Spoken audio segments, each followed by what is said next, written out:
По едно време Баба Яга и Рапунцел.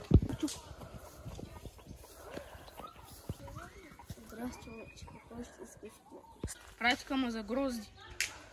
Аз не го да пил чужа грозди. Ела.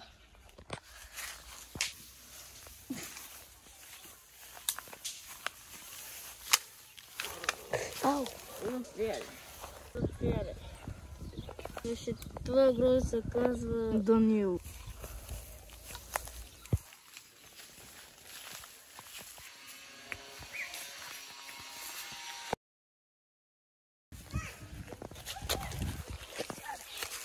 Ха-ха-ха, най-накрая те хвана, бешник. Не за дълго.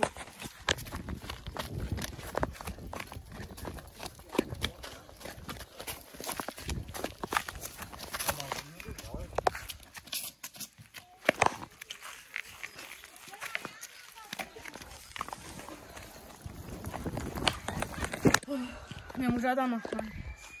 Другия път ще го хване, ще го убия. Избяга.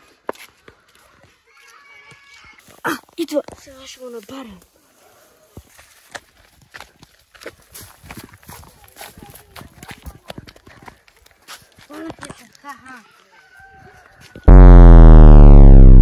От тук нататък си от моя страна.